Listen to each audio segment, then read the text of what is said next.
ఈరోజు నేను మీకు చూపించే ఈ కాంబో చాలా సింపుల్, చాలా టేస్టీ. వీడియో చివరి వరకు స్కిప్ చేయకుండా చూడండి.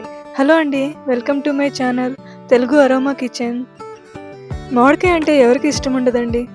అందుకే ఈరోజు మామిడికాయతోనే ఒక చాలా సింపుల్ రెసిపీ చూపిస్తున్నాను.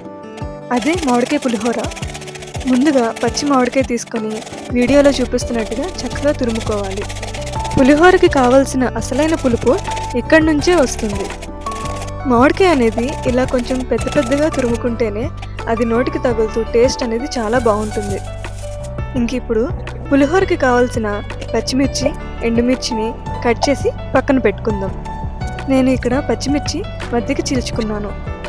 ఇప్పుడు ఒక బౌల్లో రైస్ తీసుకొని దాంట్లో కొంచెం పసుపు, పచ్చి కరివేపాకు అండ్ ఇందాక తురిమిన మామిడికాయ తురుము ఉంది కదా, అది కూడా వేసుకోవాలి. ఆ తర్వాత ఒక టేబుల్ స్పూన్ ఆయిల్ కూడా వేసి దీన్ని చక్కగా కలుపుకోవాలి. మామిడికాయ, పసుపు బాగా కలిసేలాగా చక్కగా కలుపుకోవాలి. చాలామంది మామిడికాయ అనేది తాలింపులో వేసి వేయిస్తారండి. అలా కాకుండా ఇలా పచ్చిది కలుపుకుంటే చాలా టేస్టీగా ఉంటుంది.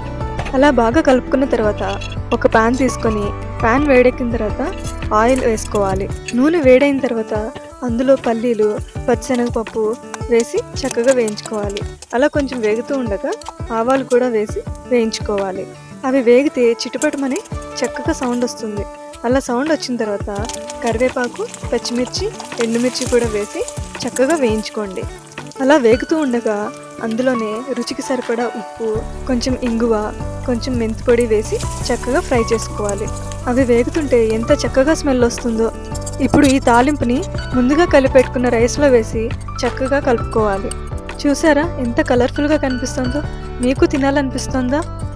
మరి ఇంకెందుకు లేటు, ఒకసారి మీరు కూడా ఈ వర్షన్ ట్రై చేసి తిన్నారంటే మీకు మీరే అనుకుంటారు ఇంత బాగుందా అనేసి. చాలా సింపుల్, 10 నిమిషాల్లో అయిపోతుంది. ఇప్పుడు మన ఈ కాంబోలో నెక్స్ట్ రెసిపీ కర్డ్ రైస్. ఎలా చేసుకోవాలో చూద్దామా? ముందుగా క్యారెట్ని తురిమి పక్కన పెట్టుకోవాలి. ఆ తర్వాత బౌల్లో రైస్ తీసుకొని అందులో అన్నానికి సరిపడా కర్డ్ వేసుకొని బాగా కలుపుకోవాలి. ఇంకా దీనిలోనే రుచికి సరిపడా ఉప్పు వేసి అన్నం మెత్తగా చేస్తూ కలుపుకోవాలి. అప్పుడే చాలా టేస్టీగా ఉంటుంది. ఇప్పుడు ఇందులో తురిమిన క్యారెట్ కూడా వేసి బాగా కలుపుకోవాలి. చూసారా ఎంత క్రీమీ టెక్స్చర్లో కనిపిస్తుందో? ఇంక ఇప్పుడు 1/2 టీ స్పూన్ మిరియాలు తీసుకొని వాటిని బాగా దంచుకోవాలి. మరీ మెత్తగా అవసరం లేదండి, కొంచెం కచ్చాపచ్చాగా ఉన్నా కూడా చాలా బాగుంటుంది. నేనైతే కొంచెం కచ్చాపచ్చాగా దంచుకున్నాను. ఇప్పుడు తాలింపు కోసం ఒక ప్యాన్ పెట్టి ఆయిల్ వేసి వేడి చేసుకోవాలి. నేను ముందుగా ఊరమిరపకాయలు వేయించుకొని పక్కన పెట్టుకున్నాను.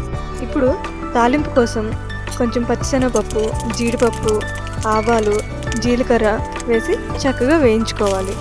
అలా వేగిన తర్వాత కరివేపాకు, పచ్చిమిర్చి కూడా వేసి బాగా వేయించుకోవాలి. అలా వేగిన మిశ్రమాన్ని పెరుగన్నంలో కలుపుకోవాలి. అంతేనండి, చాలా సింపుల్ కదా.